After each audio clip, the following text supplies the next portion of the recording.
મિત્રો, ચોમાસાને લઈને હાલ ગુજરાતમાં બે વાતો થઈ રહી છે. એક તરફ કેટલાક નિષ્ણાતો વિધિવત ચોમાસું બેસી ગયાનો દાવો કરે છે, તો બીજી તરફ રાજ્યના મોટાભાગના શહેરોમાં હાલ કાળઝાળ ગરમી પડી રહી છે. આ સ્થિતિની વચ્ચે આગાહીકાર અંબાલાલ પટેલે આ વખતે ઝેરીલા સાપના ઉપદ્રવની આગાહી કરીને સૌ કોઈને ચોંકાવી દીધા છે.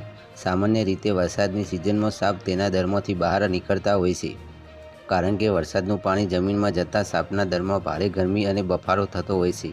એવામાં સાપ દરની બહાર આવી જતા હોય છે. આ સ્થિતિમાં સાપ વરસાદી પાણીમાં વહીને ગમે ત્યાં પહોંચી શકે છે. આગાહીકાર અંબાલાલ પટેલે જણાવ્યું છે કે ગુજરાતમાં ઝેરીલા સાપનો ઉપદ્રવ વધી શકે છે. ગુજરાતમાં સર્પદંશના એટલે કે સાપ કરડવાના બનાવો પણ વધવાની શક્યતાઓ છે. અંબાલાલ પટેલે જણાવ્યું છે કે આંધી વંટોળ સાથે વરસાદ આવી શકે છે.